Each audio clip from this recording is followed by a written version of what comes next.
السلام علیکم ورحمۃ اللہ وبرکاتہ نحمده ونصلی علی رسولہ الکریم اما بعد فاعوذ باللہ من الشیطان الرجیم بسم اللہ الرحمن الرحیم انا انزلناہ فی لیلۃ القدر، بے شک ہم نے اس قرآن پاک کو شب قدر میں نازل فرمایا، یعنی قرآن پاک کو لوح محفوظ سے آسمانی دنیا پر اس رات میں نازل فرمایا۔ تو اس رات کی فضیلت کے لیے یہی بات کافی تھی کہ قرآن جیسے عظمت والی کتاب اس رات میں نازل ہوئی، مگر آگے شوق اور بڑھائی کے لیے ارشاد فرمایا وما ادراک ما لیلۃ القدر، آپ کو کچھ معلوم بھی ہے شب قدر کیسی بڑی چیز ہے، یعنی آپ کو اس کی بڑھائی اور فضیلت کا علم بھی ہے کہ اس میں کتنی فضیلت اور برکتیں ہیں۔ اس میں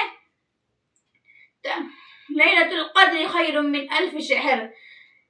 شب قدر 1000 مہینوں سے بہتر ہے، یعنی 1000 مہینے عبادت کرنے کا جو ثواب ملتا ہے شب قدر میں عبادت کرنے کا وہ ثواب ملتا ہے۔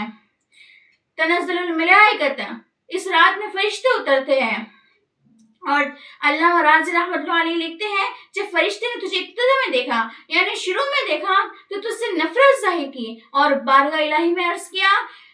کیا آپ ایسی مخلوق پیدا فرما رہے ہیں جو دنیا میں خون بہائے گی، فساد کرے گی؟ اور جب تجھے والدین نے اول دفعہ دیکھا تو تجھ سے نفرت ظاہر کی، تم منی کا قطرہ تھا تو کپڑوں پہ لگ جاتا تھا تو تم دھونے کی نوبت آ جاتی تھی، اور جب اللہ رب العزت نے تجھے ایک بہترین صورت دی تو والدین بھی محبت شفقت کرنے کی نوبت آئی، اور جب اللہ رب العزت کے حکم کے مقابلے میں تجھے آج شب قدر کی معرفت اطاعت نصیب ہوئی تو ملائکہ فقر کی وجہ سے معذرت کرنے کے لیے خود اترتے ہیں۔ والروح بالقدس، یعنی اس میں حضرت جبرائیل علیہ السلام نازل ہوتے ہیں۔ آپ صلی اللہ علیہ وسلم نے فرمایا حضرت جبرائیل علیہ السلام فرشتے ایک گروہ کے ساتھ اترتے ہیں اور جس کو عبادت میں مشغول دیکھتے ہیں اس کے لیے رحمت کی دعا فرماتے ہیں۔ بِإِذْنِ رَبِّهِمْ مِنْ كُلِّ أَمْرٍ، اس رات میں بارگاہ الہی کی طرف سے ہر حکم لے کر فرشتے اترتے ہیں، اور اسی رات میں فرشتے پیدا کیے گئے، اور اسی رات میں حضرت آدم علیہ السلام کا مادہ جمع کیا گیا، اور اسی رات میں جنت میں درخت لگائے گئے، اور اسی رات میں دعا قبول ہونا بعض روایت اور حدیثوں سے معلوم ہوتا ہے۔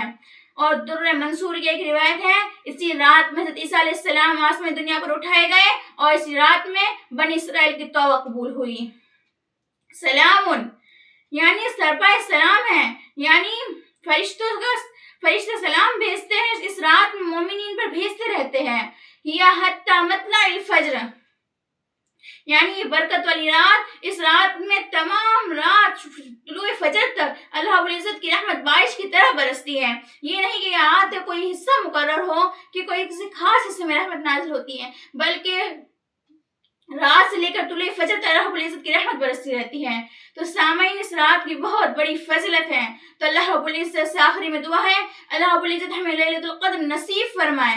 اور اس کی برکت اور فضیلت کی وجہ سے ہمارے تمام گناہوں کو معاف فرمائے، اور مجھے کہہ کر آپ کو سن کر عمل کرنے کی توفیق عطا فرمائے، آمین۔ وما علینا الا البلاغ۔ السلام علیکم ورحمۃ اللہ وبرکاتہ۔